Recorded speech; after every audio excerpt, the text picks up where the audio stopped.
Bueno, lo primero que hemos querido hacer para celebrar estos 25 años, que ha costado lo suyo, pero bueno, pienso que estamos contentos y satisfechos de hacerlo, de que sirva como excusa para juntarnos, para celebrar, para reconocernos, para reflexionar y para ver cómo nos van y cómo van las cosas. La exposición, que bueno, ha salido casi de milagro, porque ha sido rebuscar en la memoria, y la memoria del local es muy amplia. 25 años sí que son algo. Yo ahora estaba recordando al Jordà, ¿no? La de 20 años no es nada. La historia que él quería hacer con su película, que era una especie de la transición, pero no desde los de arriba, ¿no? Sino desde los de abajo. Y bueno, le salió una gran película. Hoy estaría aquí, si viviera el Jordà, y estaría recordando y reflexionando, ¿no? Pues lo de siempre, que por más que a veces parezca demagogia, yo creo que hay que recordarlo, ¿no? Pues la lucha, la resistencia, el apego a la vida y el decir no.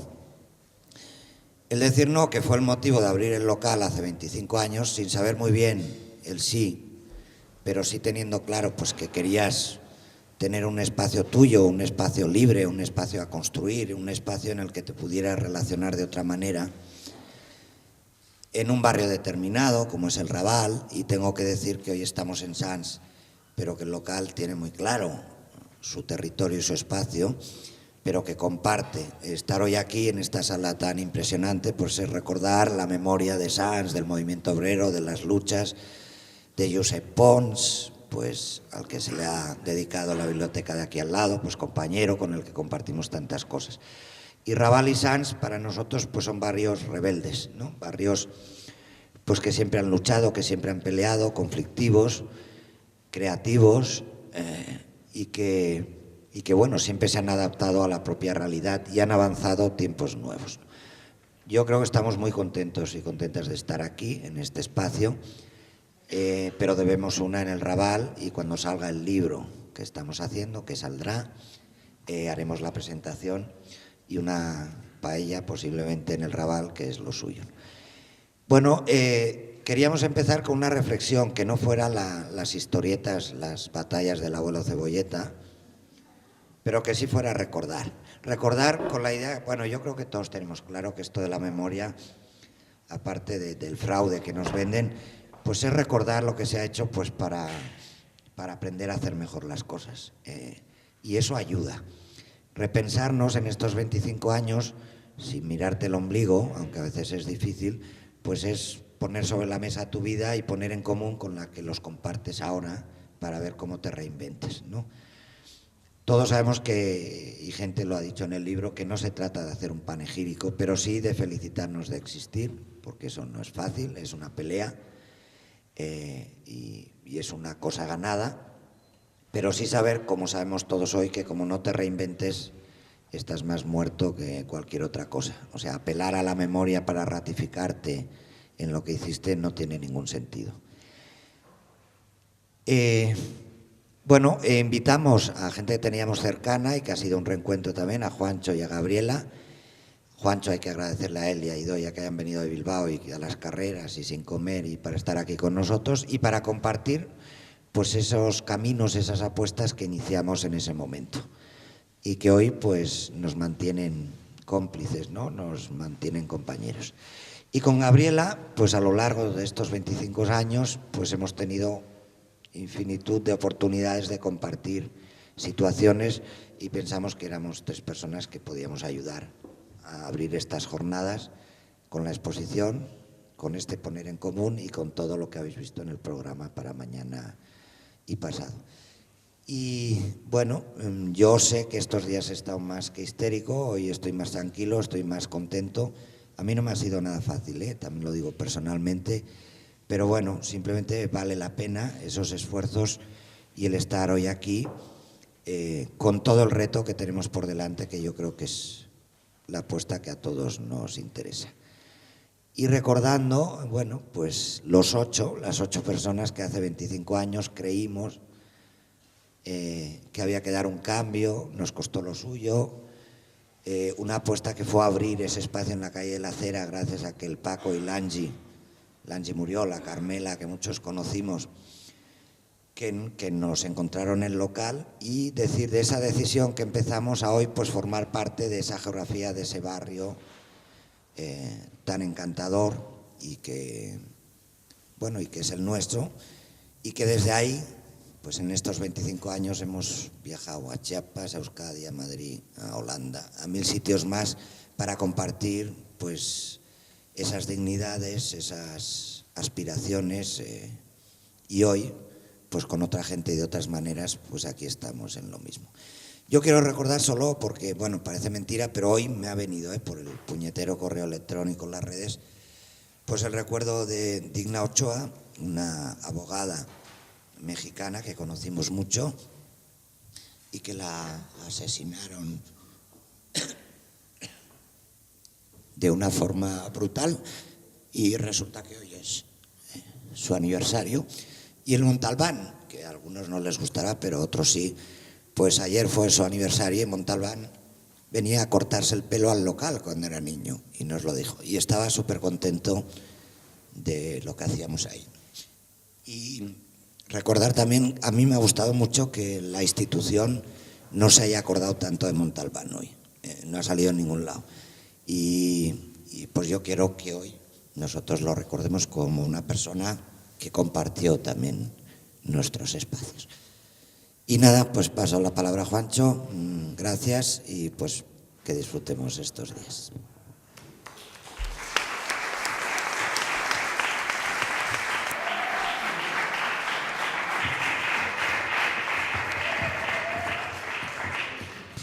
Bueno, es para mí un honor ejercer de único invitado foráneo y entonces me voy a permitir el hablar en castellano. Sabéis que bueno, yo vengo de Bilbo, hemos venido un poco atropellados y siempre hemos tenido una relación, o desde que partió la experiencia del local, una relación muy intensa, muy fraterna con esta experiencia, sobre todo porque es una experiencia que nosotras, desde allí hemos pensado siempre que era una experiencia gemela o paralela de los esfuerzos que nosotras pusimos allí en marcha, ¿no? Los años 80 yo creo que hay que recordarlos porque tenemos que enmarcar un poco ese espacio social en el que nació el local y otras tantas iniciativas. Los años 80 en el Estado español, y con todas sus diferencias, tenían unas ciertas semejanzas, ¿no? Por un lado, lo que era el espacio libertario, yo creo que se estaba ya definiendo, ¿no? Ya estamos hablando de la mitad de los años 80, en el cual pues lo que podía haber sido esa ilusión que pudo haber en la reconstrucción de la CNT, esa decepción en su inmediata escisión, y las guerras intestinas que habían fraccionado, ¿no?, toda esa ilusión, decepción durante la primera mitad de los 80, pues estaban ya un poco, no digo calmadas, pero sí las aguas iban tomando diferentes caminos, que han sido los caminos que ha tomado la opción anarcosindicalista desde los años 80, o las opciones anarcosindicalistas, ¿no? Quiero decir que ya se veía, ¿no?, los topes que podían dar tanto esa opción más identitaria que se llamaba CNT y se llama CNT sobre ese camino anarcosindicalista, y lo que posteriormente, ya a finales de los 80, pues tomaría el nombre definitivo, ¿no?, de CGT, que sería pues el camino posibilista que siempre ha tenido presencia en lo que es la familia anarcosindicalista, ¿no? Ahí quedaba todo un espacio fuera de lo que era la opción anarcosindicalista que seguía inventando, ¿no? Por otro lado, y más especialmente en algunos territorios, como era el vasco, las opciones de los grupos autónomos, y en especial de los grupos autónomos que habían optado por hacer unas acciones armadas, etcétera, bueno, pues también habían llegado a su fin, ¿no? Aquí de alguna manera se había parado antes, o se habían mandado a parar antes, ¿no?, ya en inicios de los 80, pero allí en el País Vasco pues la iniciativa de los grupos autónomos armados siguió hasta el año 84-85 y de alguna manera con su derrota, hay que hablar claramente, estamos 25 años después, con su derrota, con sus propias contradicciones, también de alguna manera había demostrado todo lo que podía dar, ¿no? Cuáles eran los caminos que proponía y las terribles consecuencias represivas que sufrían los compañeros y compañeras que nosotros como siguiente generación política tuvimos que levantar o seguir, ¿no? Con un colectivo de presos, de refugiados bastante importante que nos quedaba como legado, ¿no? A la siguiente generación libertaria. También esto en cuanto a la familia política, ¿no? de lo libertario. Pero también la extrema izquierda, lo que era esos marxismos revolucionarios, habían dado, yo creo que dieron, ¿no? Muy poco después, en el año 86, dieron su do de pecho forzando, ¿no? Que se realizara ese referéndum de la OTAN en abril del año 86. Y allí, digamos, esa mayoría silenciosa de la cual tanto nos habla ahora el presidente del Gobierno, dio el sí, ¿no? a esa incorporación a la estructura militar de la OTAN. Y yo creo que eso fue un poco la puntilla para toda esa extrema izquierda extraparlamentaria, ¿no? Que vio que, lo parlamentario, que era uno de sus primeros objetivos, había quedado ya en los propios 80 fuera de sus posibilidades y ni siquiera un putsch, un golpe como podía ser ese referéndum podía ganarse, ¿no? Y a partir de ahí hay una diáspora de la extrema izquierda, hay sobre todo una positiva pérdida de identidad por parte de sus juventudes que quedan desmadradas y se incorporan a un nuevo espacio que va surgiendo en los años 80. Eso, digamos, dentro de lo que podrían ser las familias políticas, pero los años 80 evidentemente no son esas familias políticas, ¿no? de las familias libertarias, de las familias autónomas, de las familias del marxismo revolucionario. Evidentemente hay un algo social que se va fraguando, ¿no? Y es ahí donde crecemos, ¿no? Unos años 80 que provenían de alguna manera de esa derrota de la transición, ¿no? Que se va ampliando, o esa derrota no se palpa, ¿no? Digamos hasta el año 79-80 de una manera muy clara, pero después los propios ajustes económicos, como siempre, los propios ajustes van creando nuevas resistencias, ¿no? Los años 80 comienzan con ese movimiento obrero que ya no es un movimiento obrero como tal o un movimiento obrero asambleario, sino que son plantillas absolutamente desesperadas con los cierres de lo que se llamó la reestructuración, la reconversión industrial, ¿no? Y esas plantillas absolutamente desesperadas por la pérdida de trabajo, por la destrucción del puesto de trabajo, empiezan a hacer unas resistencias radicales que en su forma de alguna manera desbordan completamente unos objetivos pues muy pacatos, muy sencillos, que son simplemente pues conservar ese puesto de trabajo, ¿no? Y esa radicalidad de las formas también se expande en los años 80 a lo que es el movimiento estudiantil, que surge más o menos como espejo de lo que puede pasar en Francia, el movimiento estudiantil en el año 87 sobre todo, aunque también antes, y también con unas reivindicaciones muy sencillas, muy posibilistas, simplemente que se cumplieran las promesas esas de que las clases medias y obreras podían acceder a la universidad.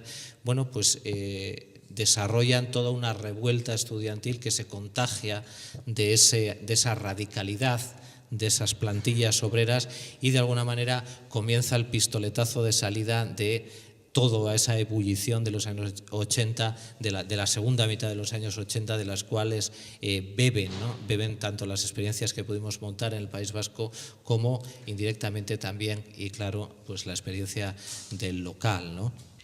Y alrededor de todo esto empiezan a surgir, yo conozco, claro, especialmente el caso del País Vasco, pero yo creo que en todos los lugares son muy parecidos.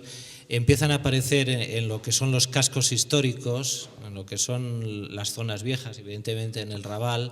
Aquí empieza a ser el refugio de personas, de militantes que son jóvenes, pero que son supervivientes de otras épocas, ¿no? Son supervivientes de esa época del movimiento obrero asambleario o de los grupos libertarios que intentan esa refundación de la CNT, etcétera. Empiezan a aparecer por esos barrios, refugiándose en esos barrios, esos militantes, ¿no? Esos, por ejemplo, en el caso de aquí, de Barcelona, podría ser, ¿no?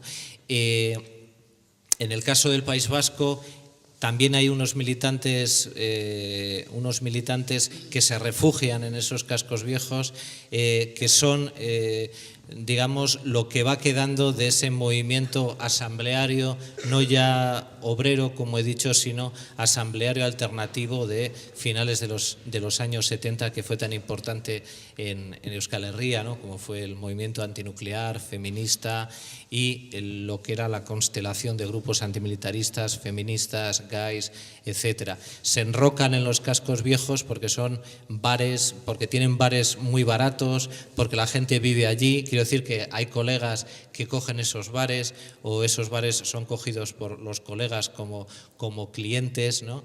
La gente se va a vivir a esos sitios de una forma, bueno, porque es mucho más barata, y allí esos militantes coinciden con jóvenes punk, con jóvenes de los barrios que en una diáspora muy parecida se van concentrando en esos lugares históricos y creando lo que es, pues, esa contracultura musical y política, ¿no? que coge mucha fuerza en los años 80 y que podríamos generalizar como esa contracultura punk, ¿no?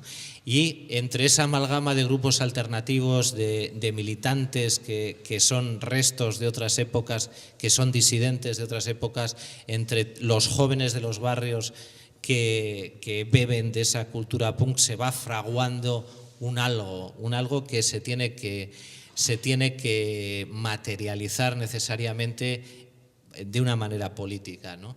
Eso es lo que nos pasó ahí en el País Vasco, y empezaron a aparecer grupos nuevos que querían expresar todo aquello, esa creatividad, esa negatividad positiva que nos decía Iñaki, y es como surge, por ejemplo, en Vitoria la revista Resiste, en la cual yo pude participar.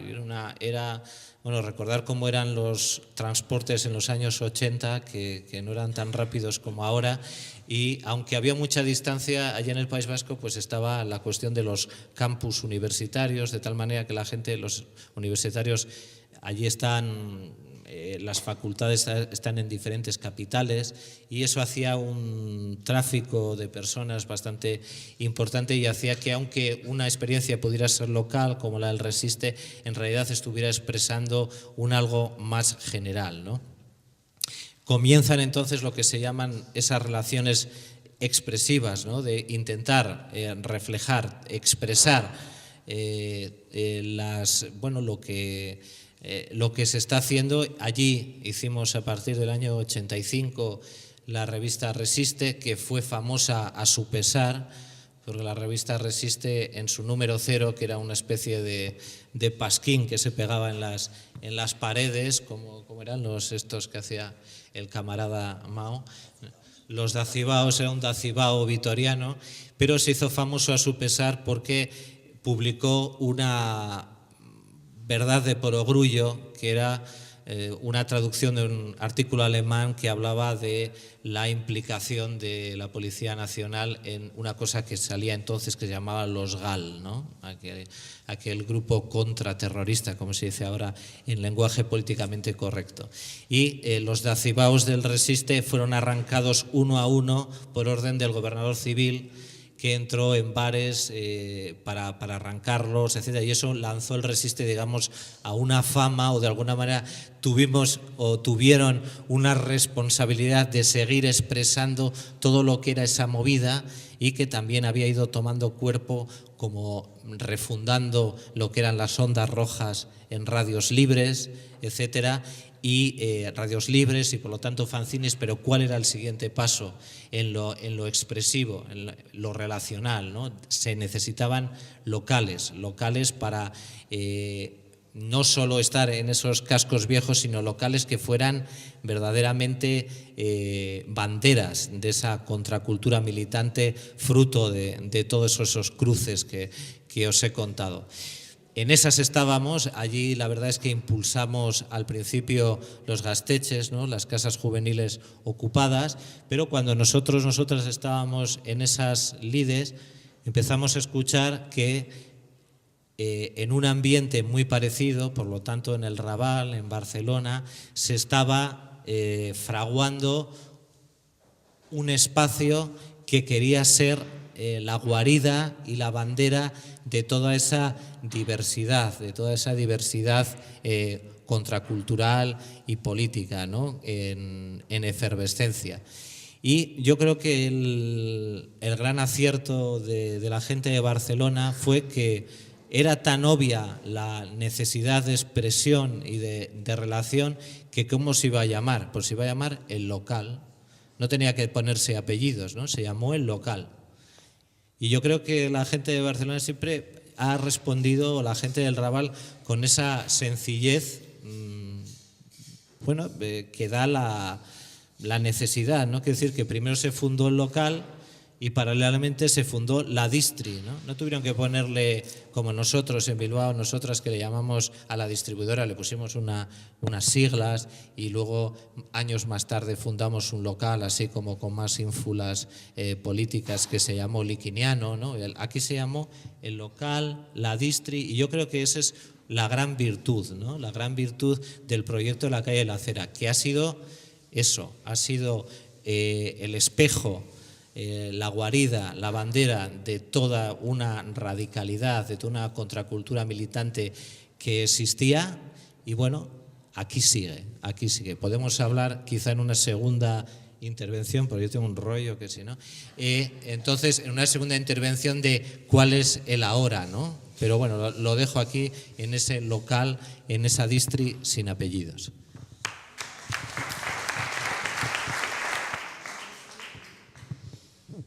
Aunque no lo creáis, voy a intentar ser rápida. Sé que no os lo creéis. Marta. No, lo voy a hacer. Y con independencia de la independencia, hablaré en castellano, porque en solidaridad con el colega que también tiene que hablar en español, pues porque me interesa que lo entiendan. Es que yo me entiendo mejor en castellano. No, lo voy a hacer en castellano, sí. Porque no puedo evitar de hablar y pensar en Iñaki, pese a Marta. Y entonces con Iñaki hablo castellano. Entonces lo pienso en castellano. Lo quiero en catalán, pero lo pienso en castellano. Entonces, como ahora tengo que hablar, pues lo pienso en castellano, ¿no? Hace unos días, unas semanas creo, recibí un correo, yo estaba en Bolivia, y me dice no sé qué, que hacemos 25 años y que a ver si por favor que haces un papelín diciendo cuándo descubriste tú el local y qué encontraste en el local. Y, puchica, yo me puse a pensar y dije, ¿desde cuándo conozco yo el local? 25 años del local, ¿no? Me pasó como, ¿dónde estás? Como con la Baque, ¿no? 20 años de Baque, ¿no? Y empecé a pensar de cuándo conocía yo al local. Una tiene 60 ya, ¿eh? Y entonces me di cuenta que yo conocía al local desde mi reinserción social. Y eso es muy importante. O sea, yo hubo un momento, en el momento del desespero, el desencanto y todas esas cosas que tuvimos cuando ganó el Partido Socialista, servidora se fue a Centroamérica. Para desesperarme, me desespero allí haciendo otra cosa útil. Y cuando regresé fue cuando encontré al local. Y encontré al local, primero, una cosa que me sorprendió muchísimo y lo quiero poner en colectivo porque sé que no lo compartimos. Una cosa que me sorprendió mucho del local era su orden. O sea, porque normalmente lo alternativo es profundamente desordenado. Y en cambio, el piso de arriba del local era una cosa profundamente ordenada. Y yo me acuerdo que siempre le decía a Iñaki, Iñaki, te admiro porque consigues que todo el resto de mangutas que vienen aquí no te desordenen el local. Porque era una cosa profundamente ordenada, todo con cajas, con etiquetas. Era realmente muy agradable de trabajar. Y yo creo que esto era una estrategia de trabajo, porque no podía ser de otra manera. Porque en ese local que yo conocí en esos años, cuando regresé, ahí empezamos a reunirnos con el tema, por ejemplo, de todas las campañas de insumisión que en este momento habían. Ahí empezamos a hacer las primeras reuniones de confabulación con nuestros desertores, los desertores de la guerra de Irak. Ahí empezamos a abordar un montón de movilizaciones que empezaron también ahí, cuando empezamos las movilizaciones con la Segunda Guerra del Golfo, ya en los 90. Ahí empezamos a tener, y ahí se fraguaron muchas de las reuniones que luego darían paso, por ejemplo, a toda la movilización que tuvo el local con Chiapas. Eso nadie lo va a discutir. O sea, la bandera de Chiapas es una bandera del local, el local y del colectivo zapatista, pero que empieza ahí. Ese local fue la cuna también del subcomandante local, ¿no? Y del colectivo local. Recuerdo perfectamente que también fue en el local donde empezamos todas movilizaciones y coordinaciones sobre todas las movidas que hubieron después.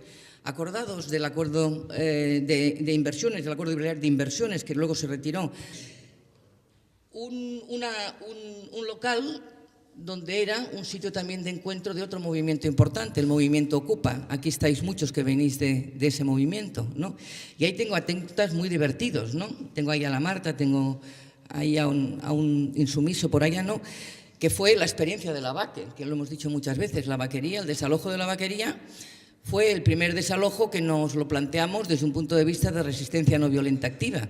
Y fue muy divertida verlos a estos encadenados, con el brazo metido en el cemento y esas cosas. Yo haciendo de poli, fla, chillando como una loca. Chillando. Lo de loca es congénito ya. Y eso fue muy edificante para mí, ¿no? Poderle chillar muchísimo para que aprendieran, ¿no? Y otras muchas cosas que podríamos decir. Estuvimos en muchos otros desalojos, estuvimos en otros más importantes, estuvimos en movidas difíciles. Yo recuerdo cuando aquí la izquierda, la parlamentaria y la extraparlamentaria organizada en partidos, no movía ni un dedo por el llamado problema vasco. Ahora que te tengo vasco, espero que no seas un problema, el problema vasco, ¿no? Acordaos que el señor Aznar fue el que desencadenó las luchas más tremendas que hemos tenido contra Euskadi, y en este país nos costó muchísimo levantar, en este país Cataluña, levantar banderas y levantar acciones en favor, en defensa de la izquierda abertzale y en favor y en defensa del derecho del pueblo vasco. Ahí también encontramos al local. Y yo creo que sobre todo, y ahora cierro esto porque si tengo que deciros todo lo que ha pasado en estos 25 años, que lo tengo aquí apuntado, será horrible. Pero yo creo que sobre todo, antes decía José Chunó, yo hablo desde el espacio libertario. Yo no puedo hablar desde el espacio libertario porque nunca he pertenecido al espacio libertario, por eso voy de rojo, ¿eh? Si no me hubiera puesto la camiseta negra, pero voy de rojo, ¿no? ¿Por qué? Porque yo no he compartido el espacio libertario, pero he compartido con el local y con Iñaki algo que me parece igual de importante, que es desde la opción de la libertad luchar por el terreno de la libertad. Y en el fondo el espacio libertario no es más que eso, luchar desde la libertad individual y colectiva por la libertad individual y colectiva, ¿no? Y eso sí lo hemos compartido. Y yo creo que compartimos cosas importantes en su momento, compartimos cosas como identificar el miedo. Este país, yo creo que si no hubiéramos echado a los franceses, o sea, si no hubiéramos sido tan patriotas y nos hubiéramos afrancesado un poco, igual no estaríamos tan mal como estamos. Pero bueno, en fin, le ganamos a Napoleón, esto fue muy glorioso para la patria, pero bueno, muy mal para nosotros. A él le debemos el ejército de Leva, ¿eh? Pero, ¿por qué lo digo? Porque este país siempre hemos llegado tarde a todo. En la historia de la Europa occidental vamos siempre un poco tarde. Y ese tarde no nos sirve para hacer las cosas mejor. Ese llegar tarde no nos sirve para hacer las cosas mejor.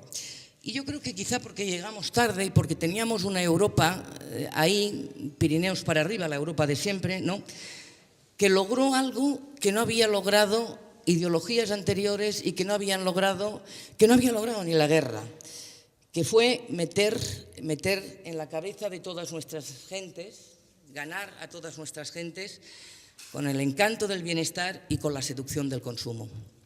Esa ha sido nuestra gran derrota. A nuestra gente trabajadora, explotada, de buenas intenciones, con valores colectivos, no les ha ganado la ideología, el fascismo, no. Les ha ganado el fascismo disfrazado de consumo y el fascismo disfrazado de bienestar.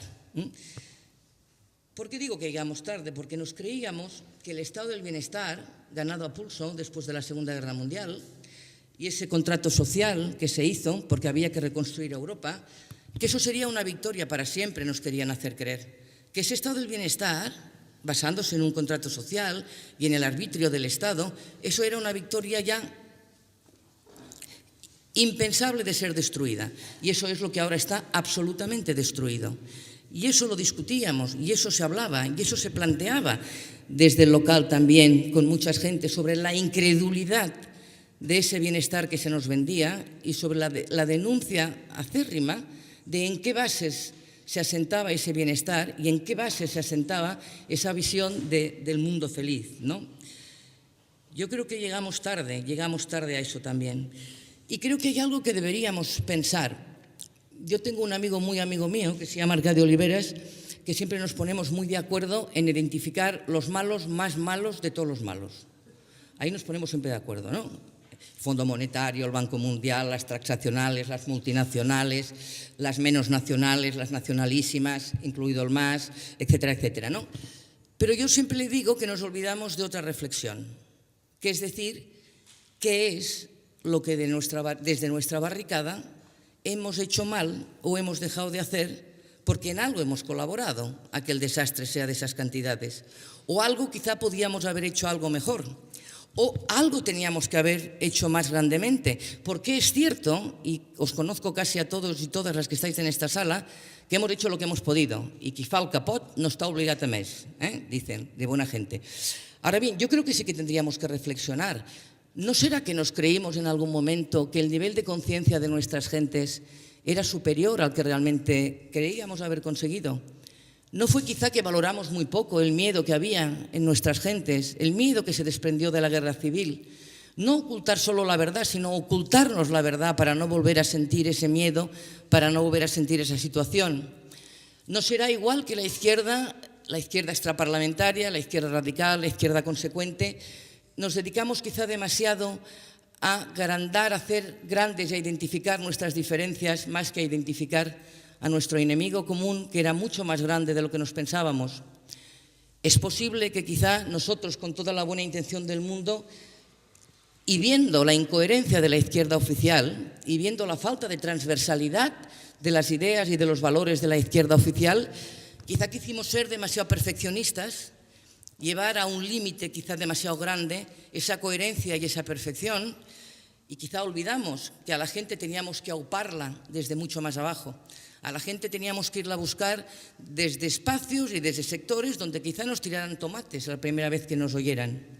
¿No será que quizá hemos hablado mucho para nosotros mismos y hemos actuado mucho para nosotros mismos, en lugar de pensar que a la tía María y al tío Vicente había que irles a buscar de otra manera?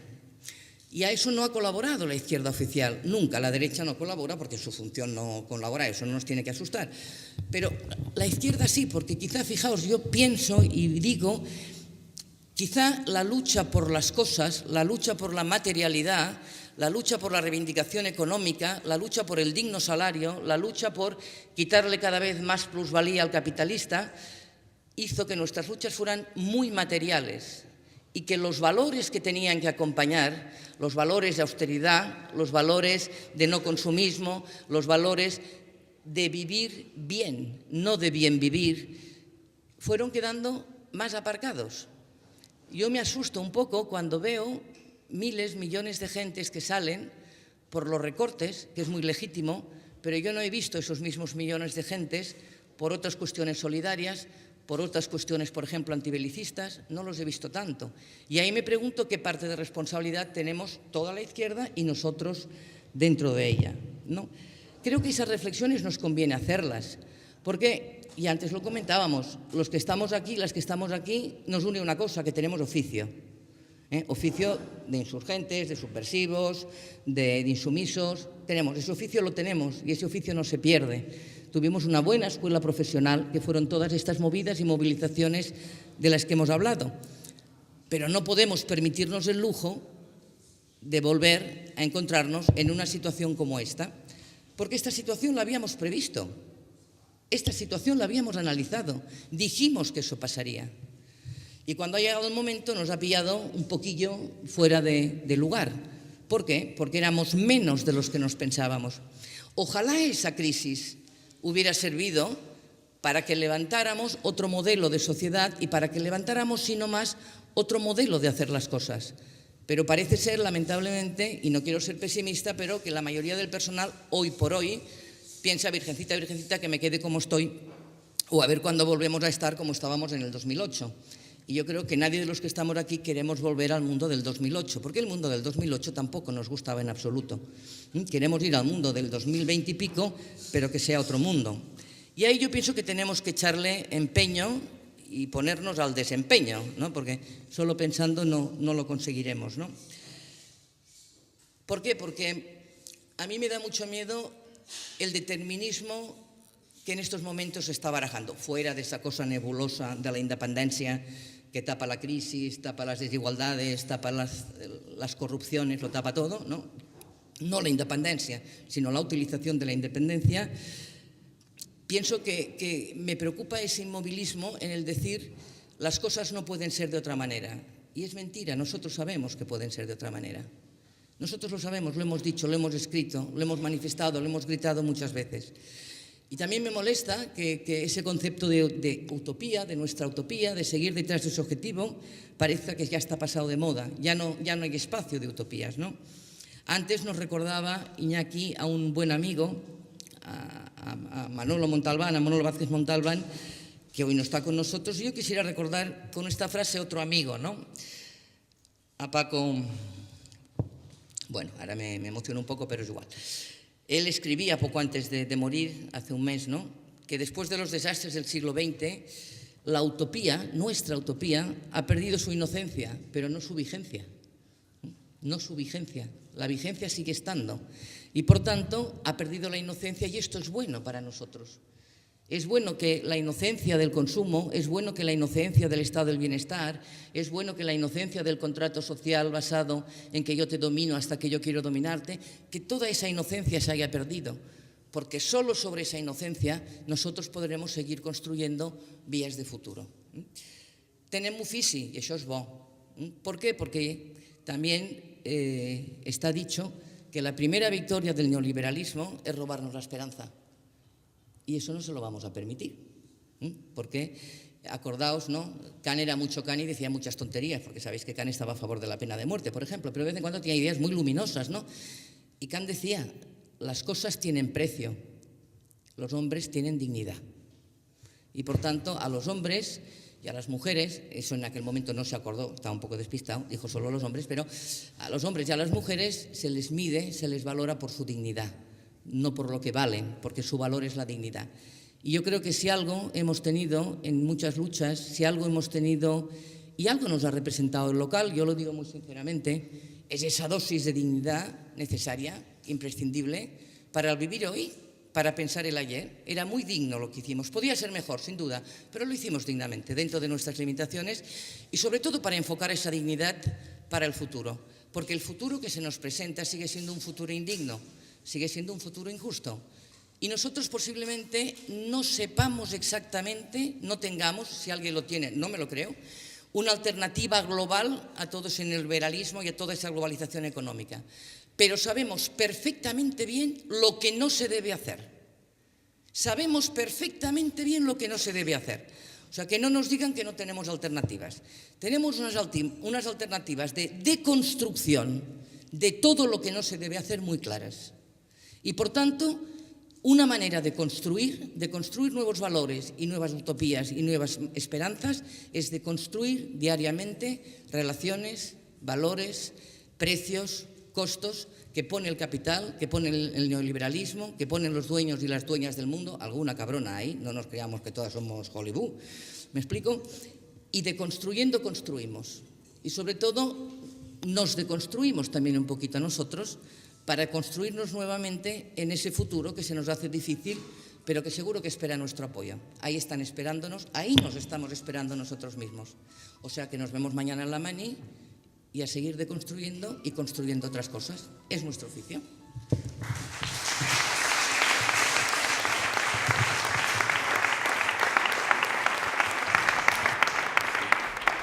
Bueno, cierro este repaso y abriremos ahora un debate. Solo, a la hora de hablar del local, yo sí creo, por terminar concretando un poco, de esa apuesta que iniciamos sin saber muy bien hacia dónde, sí sabiendo por dónde no queríamos ir, eso desde luego, ha sido una gran ventaja. Yo le entendía a Juancho cuando hablamos desde lo libertario, de lo que uno se reivindica, hay que hacer dos cosas contradictorias. Una, reivindicar quizá lo clásico en un sentido amplio, pero a la vez que la heterodoxia. Todos los que somos libertarios sabemos que no hay nada más insoportable que un libertario dogmático, porque los tenemos constantemente a mano. Pero sabemos perfectamente que es tu espacio, que es tu lugar, que es donde puedes construir, pero nunca sin cerrarse. En el libro, cuando le hemos preguntado a gente, como hicimos con Gabriela, que diera su opinión, yo que me ha tocado leerlo todo, pues porque soy una de las personas que lo estamos redactando, pues te impresiona cómo la mayoría de gente coincide en decir, del local lo que más me gustaba es que podías entrar e ir vestido como fuera sin que nadie te mirara mal. Esto que parece una chorrada ofende muchísimo. Yo que soy candidato a social en cualquier espacio alternativo, pues me cabrea enormemente que entre y me miren mal sin haber abierto la boca. Como me cabrea enormemente que a un punky o a una punky la miren mal porque va como va. Son cosas que humillan y que ofenden y que en tus espacios tienes que explicar, por favor, no hagas esto que eres un imbécil, porque te está cerrando. En el local, por ejemplo, sin tener que hablarlo, sin hacer de eso, pues era normal, porque venía gente diversa. No es porque fuéramos mejores que otros, sino porque desde el inicio había gente diversa en todos estos sentidos. Y nos acostumbrábamos unos a otros. Entonces la propia experiencia, esa diversidad, nos hacía ir avanzando de una forma pues que te enriquecía. Esos mínimos que Juancho decía, yo creo con razón, nosotros cuando nos planteamos el nombre es que fue por exclusión, no nos salían ninguno salvo el decir yo voy a currar al local, mañana quedamos en el local. Pues bueno, el que usas, el que te sientes cómodo, el que no te molesta. Pero cuando te venían, ¿y vosotros quiénes sois? Pues costaba mucho definirte. Entonces tenías que usar palabras, pues mira, yo me reivindico de lo libertario, porque es verdad. Pero bueno, pero sois, porque a la gente le encanta eso, situarte en la definición. Bueno, después de 25 años esa pregunta nos lo estamos haciendo. Ahora, yo creo que todos los que estáis aquí nos entendemos. Eso no quiere decir que seas un relativista, que todo te dé igual. No. Pero en el local, si entra un friki del barrio, yo lo digo, por ejemplo, yo cuando voy a un colectivo y no hay frikis, es un colectivo cerrado. Porque los frikis están en todos lados y en el Raval más. Pues la gente cuando entra al local, yo entiendo, quizás sea una anécdota, pero para mí es fundamental. Pues si estás en el barrio, insertado en el barrio, esa gente es tu vecino. Y si tú no permites que entre o le cierras la puerta, pues es evidente que no se va a sentir cómodo. Bueno, a mí sentirme orgulloso de estas cosas es lo que me permite afirmar que esa apuesta por la libertad que hablábamos tiene sentido. Ahora pagas un costo, yo lo digo, y cansa mucho. Eso. Cansa mucho porque pues, somos muy diferentes y yo os lo digo, yo si no soy capaz de cambiar el mundo en el local con los 4 o 5 con los que te ves, pues no somos capaces de cambiar el mundo en ningún lugar. Si no somos capaces de entendernos y de solucionar una serie de cuestiones entre los cercanos, pues yo lo siento, no somos capaces de nada. Cuando Juancho hablaba de esa transición de los 80, yo recuerdo la decepción libertaria, ¿cuál fue? No soportar el tono, la forma de cómo resolvíamos los conflictos. Imaginaros en el local que expulsas a alguien porque no te gusta. Pues te has negado, todo lo que digas después es igual. Tú estás resolviendo un problema por la fuerza y el que te molesta pues lo envías al carajo. Ya, eso ya lo vivimos. En la construcción de otra forma de hacer, pues es la base. Y eso es lo que, pues yo creo que a los que siempre nos hemos movido en el fracaso, que quiere decir que no seamos imbéciles, también lo reconozco yo, como le agradezco a Gabriela que diga las cuestiones de orden, las cuestiones de autogestión, yo decía, de hacer bien las cosas, pues es una aspiración que yo creo que la gente común pues dice, estos tienen sentido o no, y lo demuestras en esas pequeñas cosas.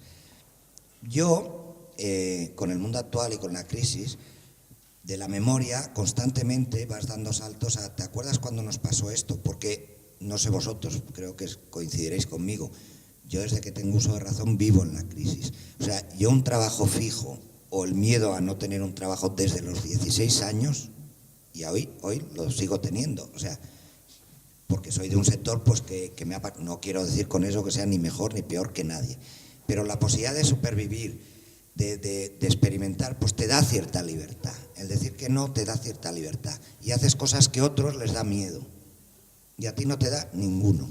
Y en el local yo eso lo hemos experimentado constantemente. Entonces yo creo que ha llegado un momento en que esa alianza desde lo libertario, desde la libertad, desde la autogestión, desde la lucha, pero con respeto, con reconocimiento al otro, sea quien sea, a pesar del otro, es lo que te da fuerza para construir o reinventar pues espacios que da igual, le pongas el nombre de Ocupa, antimilitarista, asamblea de barri, lo que sea. El asunto es romper con este sistema y crear uno nuevo que dé confianza y no miedo. Y eso yo, en mi espacio, en el local después de 25 años, pues lo tengo. En otros he salido corriendo, como tantos otros de aquí, a pesar de haberte dejado la vida construyéndolo. Y esa decepción que vive tanta gente, y acabaré con una anécdota de una persona que está aquí también. Yo recuerdo una vez, por ejemplo, que el local al distrito se le ocurrió cerrárnoslo por una alianza entre nuestro glorioso presidente de la Asociación de Vecinos del Barrio con el distrito. Y vete a saber por qué le molestábamos, porque no nos soportaban, y montaron un número en el que estaba un guardia urbano, que es uno de los que todavía salió con la Itziar. Imagínate, aquel mamón dijo, yo voy por estos, que nosotros tampoco éramos. Y yo me acuerdo que tuvimos que ir con Mateo al distrito a hablar allí con el gerente de turno, como a decir, oye, la conclusión fue, ¿a qué viene esto ahora? Y como nos obliguéis, pues se va a montar un pollo, porque no te queda más remedio. Pues el asunto acabó en que pusiéramos 3 extintores. No, yo por ejemplo, en ese momento me di cuenta de la fuerza simbólica que podíamos tener frente al distrito, porque, a ver, de chulo no puedes ir. O sea, tú puedes montar un pollo, pero todos sabemos, pues cedieron. Y nosotros hace 2 meses, la regidora actual del barrio nos prohibió el cine en la calle porque le dio la gana y moviendo 4 dedos nos pidió disculpas. Entonces, claro, yo, por ejemplo, y termino con esto, a mí lo que me enrabia es la capacidad de fuerza que tienes y que no usamos porque somos idiotas. Sí, no le veo otras, porque o no lo pensamos perdón, idiota no va en el sentido insultante, va en el sentido de no pensar. Mira, se ha cabreado. Nada más es a mí. Es decir, no quiero decir que siempre sea así, supongo que me entendéis, pero la capacidad de acción que te permite un grupo humano que se proteja, que se aprecie, que tenga cierta experiencia, que tenga ganas, ilusión, es impresionante. Y entonces yo en la historia del local, en algunos momentos, que son los menos, he vivido eso, supongo que muchos otros y otras también. Y entonces me enrabia cuando no puedo repetirlo y sé que está a mi alcance con los otros. O sea, solo, por muy Iñaki que seas, no te comes un torrado. Tiene que ser con los otros. Y estar con los otros, y yo, eso es lo que reivindico, porque sé que ha sido así, de la memoria libertaria, del Raval, de este país y del mundo. O sea, la gente que toda su puñetera vida luchaba y no porque fuera zumbada, sino yo pensaba, pues le debe pasar como a mí. Estos veían, es que es posible y yo quiero hacerlo. Yo me quedo con eso. Entonces, a mí pues me gustaría hoy que las personas que estamos aquí, como en los lugares donde estemos, seamos capaces de hacer esas cosas, porque yo he aprendido que el poder a veces lo tiene peor que yo, ¿eh? Y lo digo muy consciente eso. O sea, cuando yo veo en los movimientos la inteligencia, la sabiduría de la gente para hacer cosas y cómo le buscas la rendija y le metes y lo consigues, que no es fácil, pero es posible, pues a mí esa es la experiencia que me interesa. Desde el punk, desde la cançó catalana, desde el bolero, desde la estética que sea, pero del contenido, o sea, desde la rebeldía, desde la autogestión y de la aspiración a la libertad de todo quisqui y a vivir de la mejor manera posible. Y esta crisis para mí vuelve a poner la posibilidad de esa esperanza que hablábamos sobre la mesa, porque el fracaso es tan grande que si no es por aquí, pues lo que viene sin lugar a dudas va a ser mucho peor. Entonces a mí eso me reafirma, yo os lo digo en serio y no sé si os pasa lo mismo, pero a mí después de 25 años, por ejemplo hoy, la apuesta con la que iniciamos el local, para mí, hoy tiene más fuerza o tanta como en aquel momento, independientemente de la edad que yo tenga.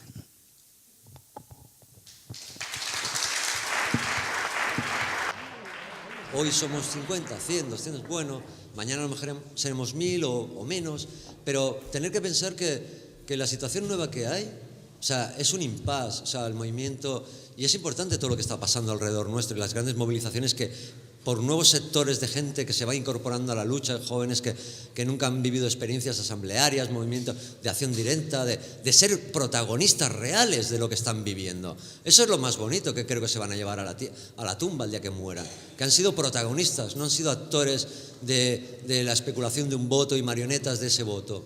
Y ahí está nuestra ventaja de hablar de otras formas organizativas, de hablar sobre la base, y que para mí lo más importante, y resumiendo para no enrollarme, es que actualmente todos los movimientos a nivel internacional están adoptando formas organizativas, modelos de pensamiento que tienen mucha afinidad con lo que nosotros siempre hemos defendido, y que precisamente nosotros, porque no supimos ni organizarnos, ni encuadrarnos, ni crear una gran estructura, dígase como se diga, con la A de anarquía o cualquier forma que refleje una organización monolítica, lo importante es que estaríamos destrozados, seguro, porque nos hubiéramos destrozado entre nosotros mismos, porque además somos personas a veces demasiado exigentes entre nosotros mismos, cuando con el enemigo somos muy complacientes. Bueno, nada más, salud y viva por siempre la anarquía y el local.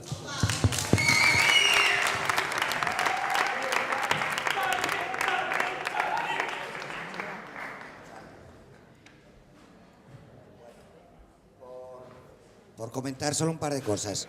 Con la historia del local,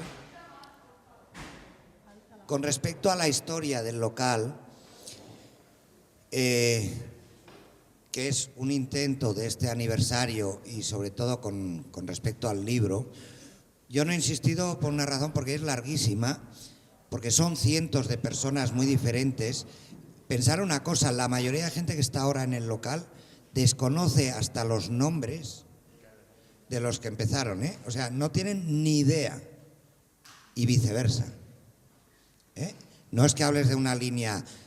Yo entiendo a Luis y respeto eso, o sea, pero es que cuando Luis habla de conflictos del local, que yo puedo explicarlos todos desde mi punto de vista, no nos dan 10 horas, porque ha habido conflictos graves constantemente. Entonces, la vida del local forma parte, yo es lo que puedo decir como conclusión, del conflicto interno entre su propio colectivo, por todas las razones que os podáis imaginar. Crecimiento, decrecimiento, represión, egos, chulería, etcétera. Nos ha explicado muy bien el tema del local y la distri sin apellidos, pero resulta que después, en el año 91, apareció una nueva experiencia, como se ha dicho antes, ha dicho Luis, que era Virus. Y lo normal sería que se hubiera llamado La Editorial, pero se llamó Virus. Y eso ya decía algo, ¿no?, de una identidad o de no sé, era un cambio. Nosotros en el año 92 también abrimos un local en Bilbao que se llamó Liquiniano, que era un señor, un anarquista que para nosotros era una nebulosa y muy difuso, utilizando las palabras que se han utilizado antes, y eso es lo que nos gustaba, ¿no? Precisamente ese personaje completamente polifacético que cada una podía coger como quisiera, ¿no? Y nosotros en esa librería, en ese proyecto que tenía muchos parecidos con el local, hicimos un trayecto desde el año 92 hasta el año 2006. Y hicimos una reflexión y acabamos con el proyecto, ¿no? Hicimos una reflexión de qué podían haber aportado esos locales que se abrieron en los años 80, en toda esa, en ese conflicto político y social que os decía, que os he intentado antes describir, pero nosotras dábamos el recorrido por cerrado, porque pensábamos, entre otras cosas, que pensábamos demasiadas cosas y quizás ese fue alguno de nuestros factores de fracaso, ¿no? Pero sí que habría que pensar en estos 25 años de aquí, desde entonces hasta aquí, qué papel han tenido estos locales, ¿no? Estos locales, igual que este del Raval, que no solo existían aquí. Nosotros cuando fuimos a construir la Liquiniano, evidentemente viajamos a Ámsterdam a ver la Librería Negra, a Coimbra, a ver a Crise, a ver diferentes proyectos y a ver cuál era las cosas que nos gustaban, independientemente de que surgiéramos de un mismo ambiente. La crítica fundamental que nosotras nos hacíamos hacia adentro era que ya no respondíamos precisamente a ese impulso de rebelde. Ya no éramos un espejo de un movimiento verdaderamente amplio, sino que solo respondía a nuestros propios deseos de radicalidad, ¿no? Y que habíamos elaborado una ideología alrededor de todos esos artefactos culturales que habían sido antes expresión de la propia movida, ¿no? Quiero decir que si los fanzines, que si la música punk nacía de la movida punk, si los fanzines nacían de un montón de luchas que se recogían en todo ello, al final estos locales nuestros, o por lo menos el de Bilbao, y según nuestra lectura, había potenciado que existieran muchos y muchos de estos artefactos para justificar su propia existencia, que no es más que la clásica crítica de la autonomía a la burocracia, ¿no? Y también siguiendo una práctica muy francesa y muy autónoma, pues fue el factor decisivo de nuestra autodisolución. Eso sería uno de los aspectos que, si tenéis interés, yo he intentado desarrollar en este futuro libro del local de una manera cercana, etcétera. Y un último paso para supongo que querías hablar, y para enlazar, ¿no? Yo creo que también nuestros locales y nuestras, sobre todo en esa época gloriosa de los años 90, ¿no? Hemos dicho que nace en el año 87 este local, pero durante los años 90 se proyectan muchos más locales parecidos en otras localidades, valga la redundancia. Vivimos indirectamente de esos 15 años gloriosos, ya jugando con los 30 gloriosos, ¿no? Los 15 años gloriosos desde el año 92 al año 2007, de una abundancia material que también posibilitó ese consumo de esos artefactos culturales que creábamos casi ya para justificar nuestra propia existencia. Yo muy breve, porque yo no puedo hablar del local desde dentro, porque no puedo meterme en eso, ¿no?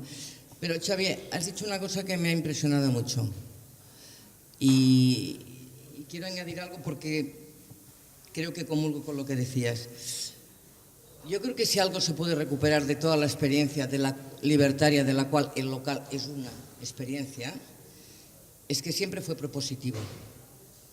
Y yo creo que eso es algo que en estos momentos, cuando yo hablo de deconstrucción, Estoy diciendo que poco podremos construir si no nos plagamos, nos dotamos de pequeñas experiencias que demuestren otra manera de vivir, otra manera de producir, otra manera de relacionarse, incluso otra manera de comer, otra manera de consumir, de sobrevivir, ¿no? Y yo creo que ahí hay mucha experiencia acumulada y que hoy vemos que esas experiencias, al menos en Cataluña, surgen, salen y se consolidan. Y yo creo que eso tiene un valor incalculable, porque solo mostrando eso... Ahora bien, ¿qué hay ahí? Y yo utilizaré una palabra que es un concepto que no sé si compartimos, pero hay que construir desde el sosiego. O sea, quizá hemos sido excesivamente movimientos explosivos, muy reactivos, explosivos. ¿Por qué? Porque los acontecimientos nos han llamado. Pero necesitamos un espacio de sosiego para crear y consolidar pequeñas experiencias que puedan ser multiplicables, socializables, repetibles. Y yo creo que este es un buen momento, porque de este momento que estamos solo saldremos, aparte de con ideas y con valores, desarrollando un montón de experiencias solidarias, nuevas, que permitan a la gente, que nos permitan seguir sintiendo que vivimos, y que vivimos con mayúscula, no que comemos y que pagamos el alquiler, sino que nos relacionamos, ¿no? Yo creo que si algo ha conseguido el neoliberalismo ha sido humanizar las cosas. Las cosas están humanizadas, tienen valor por sí mismas, o sea, y en cambio ha cosificado a las personas. Las personas solo tenemos valor si es para trabajar, para producir, para tal, no tenemos otro valor, ¿no? Y yo creo que esas dosis de cierto sosiego para poder ir presentando alternativas, propuestas de otra manera de entender, de vivir, de explicarnos y de proyectarnos, yo creo que son necesarias, ¿no? Yo creo que al menos en la época actual, si en algún momento la política formal ha tenido los niveles de desprestigio como los que tiene ahora, nunca ha existido. Nunca ha existido. Y yo creo que por eso hoy cuajan, es un espacio donde pueden cuajar esas otras experiencias por las que hemos luchado tantos años. O sea, no por nada la gente de Escumbre, con sus defectos que los tiene, seguro, pero la horizontalidad. Hoy cada uno quiere tener su espacio y recuperar su espacio. Hoy cada una quiere tener su porción de decisión. Quiere tener su porción de transformar desde uno mismo, sin directrices tomadas ni previstas. Y yo creo que el momento que tenemos nos favorece eso. Nos favorece si nos lo proponemos, ¿no? Hay una savia ahí que podemos trabajarla, ¿no? Pero necesitamos eso, convicción, esperanza y algo de sosiego. Quiero decir, sosiego que nos permita pensar, el sosiego necesario para no volver a tropezar con la misma piedra, tropecemos con otra, que eso siempre es creativo. No, pero como mínimo no con la misma. Y ahí hace falta sosiego, reflexión, un poco, ¿no? Gracias por lo que has dicho.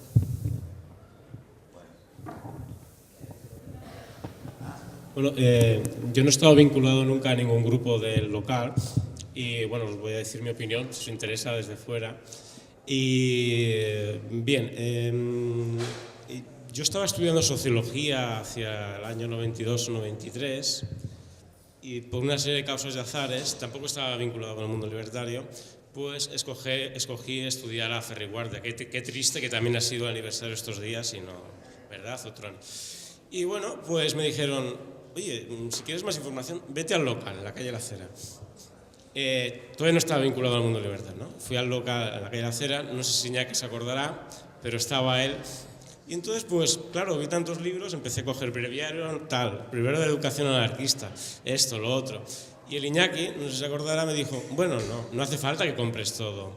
Llévate lo que consideres oportuno, lo cuidas bien y lo devuelves, ¿no? Claro, el Iñaki estaba hablando y yo me siento muy identificado, pero también lo ha dicho la compañera, también se ha dicho aquí, ¿no? Que sobre todo lo que hay que construir es una convivencia diferente, ¿no?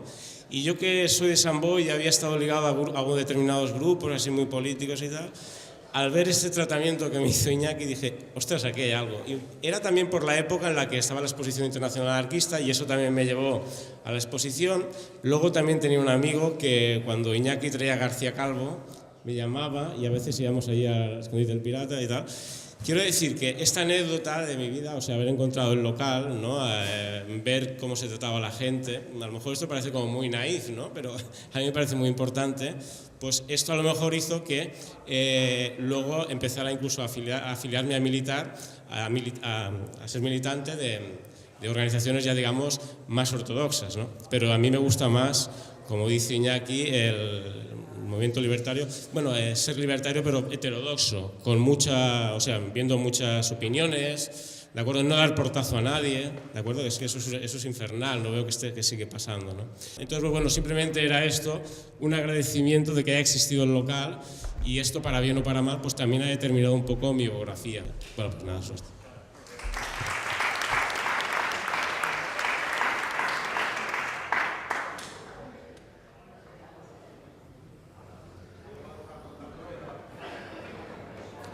Res, jo sóc una individualitat que fa un parell d'anys que estic al local i sé alguna de la història, però molt poc. I res, només dir que amb el temps que porto he après molt de coses bones i coses no bones del moviment llibertari i de tot el que això comporta i que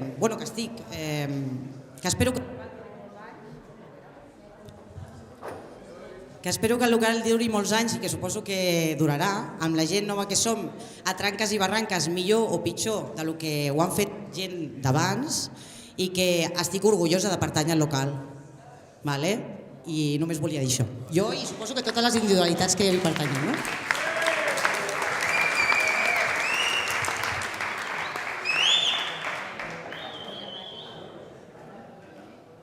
A la barra, vinga. Bueno, fins demà, bona nit i gràcies per tot.